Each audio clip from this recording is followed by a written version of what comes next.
में उपस्थित साथी, पहले आप सबों को जो निर्वाचित हुए हैं, जो यहाँ उपस्थित हैं और जो नहीं आ पाए, जो रास्ते में हैं, सबों को मैं बहुत बहुत शुभकामनाएं देना चाहता हूँ। और जो अभी निवर्तमान हुए हैं उन्हें भी बहुत बहुत धन्यवाद, बहुत सारी बधाइयाँ।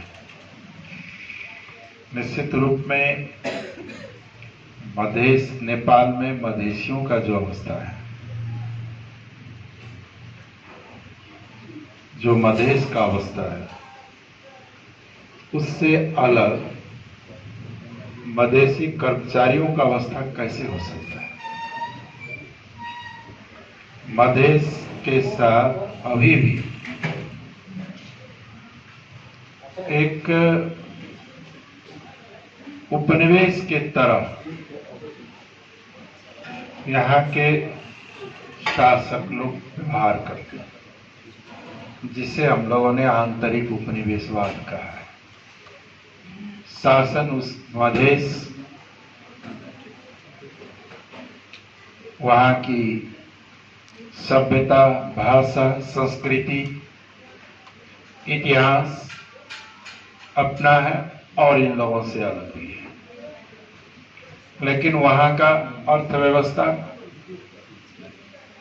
गैर मधेशियों के शासकों के हाथ में, वहाँ की शासन प्रशासन गैर मधेशियों के हाथ में, वहाँ का नीति निर्माता गैर मधेसी लोग, वहाँ का भाग्य बनाने वाला गैर मधेसी,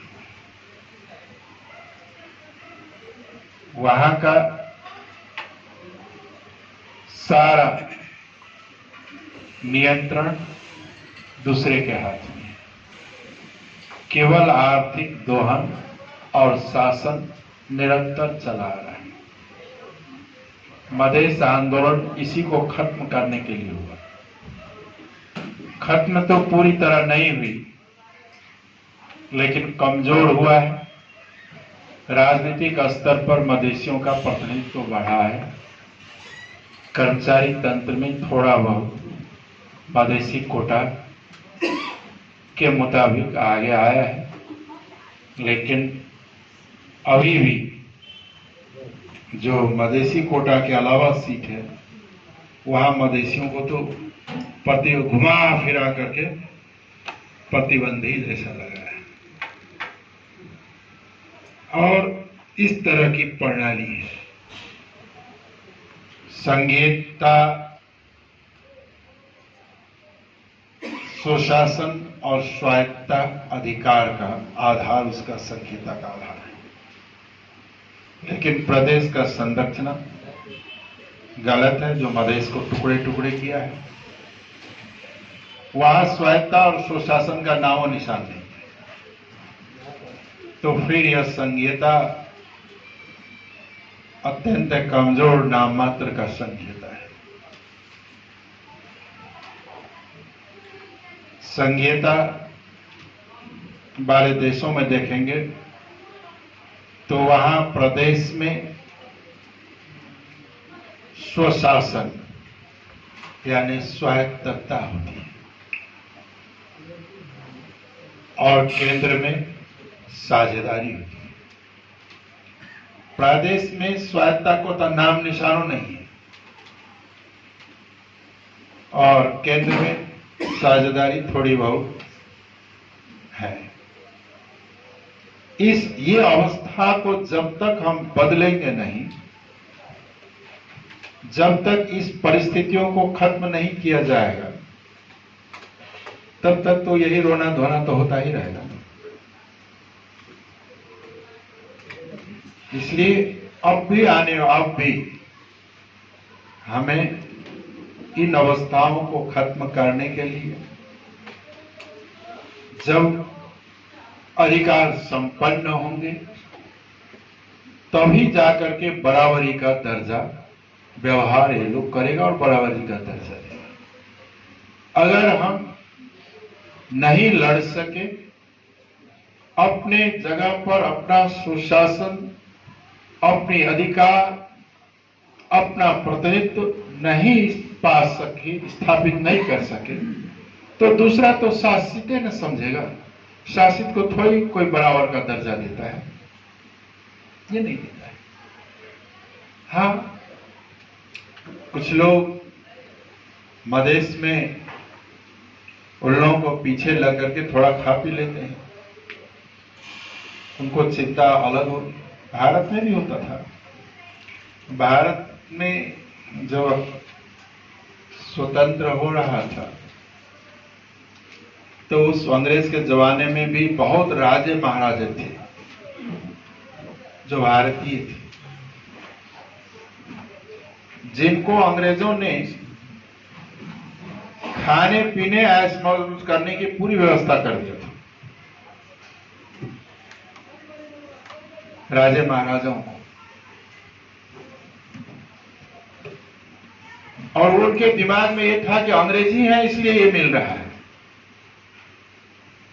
जब भारत की स्वतंत्रता की डेट तय हुई, वो 1 साल पहले हो गया, 1948 में करने का तय था, लेकिन 1 साल पहले हुई, तो कई महाराजा रोने लगे। कई महाराजा रोने लगे, चला जाएगा, इसी के साथ तो मौज मस्तियां होती थी, अब ये चला जाएगा तो कहां से मिलेगा। कुछ तो इस तरह का भी थे। नेपाल देश में यही हाल है। कुछ कांग्रेस कम्युनिस्ट के मधेसी नेता लोग ये सोचते हैं कि ये मालिक है तो ही हमको मिल रहा है, भले दासत्व का जीवन ही क्यों ना हो। तो उनकी दिमाग से ये चिंतन को खत्म करना होगा। हमारा हक क्या है, हमारी अधिकार क्या है, मधेश कहां है, हम कहां हैं, शोषित पीड़ित की मुक्ति कहां है। जब तक वो लोग सोचेंगे नहीं तो कैसे होगा। तो एक और इस तरह के भी लोग हैं। तो इसलिए क्या है कि मधेश आंदोलन निरंतर प्रक्रिया है। कुछ आंदोलन ने, मधेश आंदोलन ने ही आपको नेपाल को संघीय गणतंत्र बनाया। संघीय गणतंत्र, अगर मधेश आंदोलन जन विद्रोह नहीं हुआ रहता तो नेपाल संघीय गणतंत्र भी नहीं होता। माओवादी किस जो समझौता किया था, उन्होंने संघीय गणतंत्र सब छोड़ दिया था, उनका एजेंडा कभी नहीं रहा था। बाद में जब मधेश जन विद्रोह हुआ, उसे दबाने का कोशिश किया गया, दबाया भी। जब वो सफल आगे बढ़ गया तब झूठ मूठ से कहना ये तो हमारा भी एजेंडा था तो कर आंदोलन में आता ना, आंदोलन को दमन क्यों करने लगा। लाहन में गोली किसने चलाई, माओवादियों ने क्यों चलाया। अगर तुम्हारा एजेंडा था तो उसके साथ होता कि उसको दबाता। और मधेश में सबसे ज्यादा दमन उन्होंने भी किया है मधेश आंदोलन के दौरान। तो कहने का तात्पर्य यह है कि ये कांग्रेस कम्युनिस्ट, जब तक कांग्रेस कम्युनिस्ट या कोई इस तरह का शक्ति, गैर मधेसी ताकतें मधेसियों को ये जब तक दिमाग में है कि भाई यही हमारा भविष्य है, यही हमें मुक्ति दिलाएगा, यही हमारा भविष्य का निर्धारक रहेगा, तब तक वो दासत्व का जीवन ही भोगेगा। भले ही थोड़ी बहुत चॉकलेट मिल जाए, उससे ज्यादा होने वाला नहीं। तो इसलिए क्या है कि आने वाला दिन में फिर से यूनाइट होके लड़ना पड़ेगा। दूसरी खैर एक और भी समस्या क्या है मधेश में है, मधेश की पार्टी, आप लोग कहते हैं हम लोग भी इस चिंता से हैं, तो ढूंढ रहे हैं क्या कारण है। आज से करीब करीब 70 वर्ष पहले, शायद 2012 साल के आसपास तराई कांग्रेस बनी थी, पार्टी, राजनीतिक पार्टी। और आज तक 70 वर्ष तक कई पुस्ता आए और गए, सबने मधेश की पार्टियां बनाते रहे, 70 वर्ष से पार्टी बनाते रहे, जहां से बनाए फिर लौट के वहीं आ जाए, फिर खत्म बर्बाद हुआ, फिर बनाया, फिर बिगड़ा, फिर बनाया। बनाते और बिगड़ते, जहां से शुरू करते फिर लौट के वहां आ जाते, और बिखरते बनाते बिगड़ते में ही 70 साल मधेश की राजनीति का गुजरा है। हम लोगों का दशा क्या हो गया? लूडो का खेल जैसा, बनाते बनाते मिलाते मिलाते बनाते बनाते चलो, और लूडो में होता है ना, सांप के मुंह में जब पड़ा एक के बार नीचा, फिर बनाते बनाते बनाते चलो, फिर उस सांप के मुंह में पड़ करके फिर नीचा। यही हालत मधेश की पार्टियों का है। आज सब कोई सब दिन पार्टी बना रहे हैं 70 वर्ष, लेकिन आज तक एक पार्टी भी नहीं बना पाए। कुछ ग्रुप खड़ा कर लेते अलग बात है, लेकिन ऐसा क्यों होता है? कांग्रेस पार्टी एक बार बनी 2004 साल में, तो अभी तक चल रहा है ना। उठापटक तो वहां भी है ना। 2006 साल में कम्युनिस्ट पार्टी बनी, तो पार्टी अभी तक चल रहा है ना, है ना। लेकिन क्या कारण है कि मधेशियों का पार्टी हमेशा वो लूडो के सांप के मुंह में पड़ता है? थोड़ा बना बना बड़ा मुश्किल से ऊपर चढ़ते चढ़ते सीढ़ी पे गया, लूडो खेल में देखते सीढ़ी पर चढ़ते गया, अब धड़ाक से जाके के फिर उसी सांप के मुंह में पड़ के फिर पहुंच में आ गया, फिर नीचे आ गया, फिर कोशिश किया, फिर नीचे आया। कई ने तो कोशिश करना भी छोड़ दिया, कई ने कोशिश करना भी छोड़ दिया। ये हालत क्यों है? क्या जब तक ये हालत रहेगा हम मधेशियों को मुक्ति नहीं दिला सकते? इसलिए समय आया है कि हम 70 साल का मूल्यांकन करें, अध्ययन करें, अनुसंधान करें, और कहां चूकते हैं खेल में, हमें से कहां कमजोरी होती है और कहां चूक जाते हैं, उसकी समीक्षा करें और कमजोरियों को दूर करके फिर से आगे बढ़ें, ताकि सांप के मुंह से गुजर कर अलग होकर के बाहर जाएं। तभी हम रियल में ताकतवर बन सकते हैं। भले ही हमें ये भ्रम हो कि हम बहुत बड़ी ताकतवर अकेले में हैं, है ना, तो ये ऐसा नहीं होता है। तो ये हमारी अवस्था रही है। आप लोग कर्मचारी लोग, प्रशासनिक अनुभव है, बहुत चीजों का अध्ययन है, इसलिए इसे भी चिंतन के रूप में लेना होगा। और आज भी आवश्यकता है, अगर मधेश के अधिकार के लिए लड़ना है, दूसरी रास्ता है नहीं, तो इकट्ठे होके ही लड़ना पड़ेगा।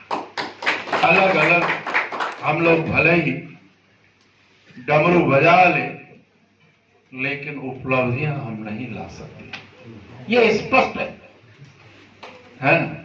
इस चीज को हमें महसूस करना ही होगा और आगे बढ़ना। दूसरी है कि आज पहले जैसा अभी राजनीति नहीं, थोड़ी बदल चुकी है।